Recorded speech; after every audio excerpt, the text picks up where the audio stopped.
Hey, Sharon Horne-Ellstrom here. Pajama Gramma, in my pajamas, of course, with your chronic painkillers prescription. Now, today's all about water. And I'll admit, I didn't used to drink any water. I was a diet pop, coffee drinking aholic because I drank at least a pot or two of coffee a day and probably 2 liters of diet soda, the equivalent of in cans and glasses and fountain drinks, whatever. I drank a ton of diet pop and a ton of coffee and 0 water.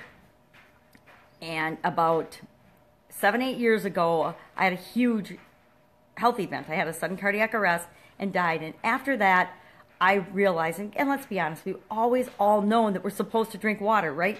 How many times have we been told that you need to drink 8 glasses of water a day, or certain number of ounces of water a day for your body size or your ideal weight or whatever? We all know that our bodies are made up predominantly of water. Water is what makes up almost every cell in our body. So if we're going to function, if our cells are going to function, if we're going to live a good, healthy life, we know water needs to be a part of it. Yet, for decades, I drank virtually no water. And I've come to realize and come to learn that 8 glasses of water a day is critical to me. I actually had kidney stones really, really bad, and I had to have kidney surgery when I was in my 20s. And after that, actually, I did drink water for a long time after that. I drank water. I would drink like a gallon of water a day for about, I want to say 4 or 5 years after that. And then I got busy in my life in corporate America, busy running my businesses on the side, and busy raising my family. And when I got busy, I thought I needed the caffeine jolt of the diet pop and of the coffee. And so little by little, and actually not very little by little, pretty quickly, I switched over from a gallon of water a day to a gallon of coffee and a gallon of diet pop a day. And in my mind, I somehow justified and worked out that I was getting my water in my coffee. I was getting my water in my diet pop. But what I didn't remember or factor into that or know at the time was that there's so much other stuff in that coffee and in that diet soda that is bad for my body that water didn't count, because my body had to work so hard to get the toxins out of the pop and out of the coffee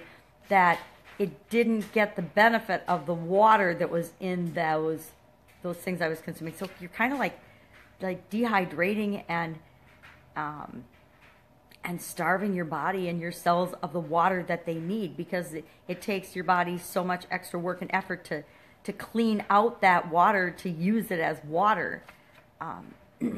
And so after my cardiac arrest, I went back to drinking water every day. And my dad, may he rest in peace, and I'm sure he's resting in peace, taught me a really simple, easy trick to get water and to consume water in my life.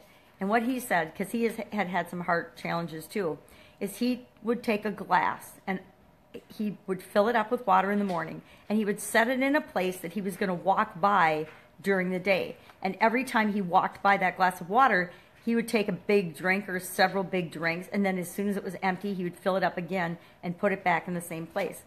I started doing that. I would put it on the corner of my kitchen center island. And so I have a favorite glass. It's called the Ladybug glass, and I still use it today, which it's over in the kitchen on the counter where it belongs. I fill it up. It's just like a 10-ounce glass. It's not huge, because I didn't want to be intimidated by putting a giant glass there and thinking I only have to drink a couple of them a day. I wanted a smaller glass, knowing that I could walk by and drink it. And I actually, early on, started putting a little piece of paper or Post-it notes, yay 3M, a pad by my tablet. So I would, every time I finished a glass, I would put a little hash mark on there. And that's how I made sure I got my 8 glasses every day. But having it in a location that you walk by every time, and even if you just have to take one little drink or one sip out of it every time you walk by, it's really, really easy to consume more water and to get your 8 glasses of water. I think it was for the first year, it was only a couple times in a whole year that at the end of the day I would find I'd only had 7 glasses of water, and then I would, before I went to bed, drink another glass. and it was easy. It made getting my body enough water really easy. And since then, since incorporating that habit into my life in the end of 2010 and 2011, I haven't had any issues with my kidneys. And for me, that's pretty miraculous. With my health history and my challenges with my kidneys, that is amazing. And so is it worth setting a glass of water around and walking by it every day and taking a sip every time that I walk by it? Absolutely, because it's made me so much healthier. So your prescription today is to figure out a way to drink your 8 glasses of water today. Now what you might find, and you'll be able to know, because your body will tell you when you're getting the right amount of water. You might need more water than that. You might need a bigger glass. Whatever it is for you, figure it out and see how that impacts your chronic pain. That's it for today. Make it an awesome day, and I will see you again soon with another chronic painkillers prescription. Bye.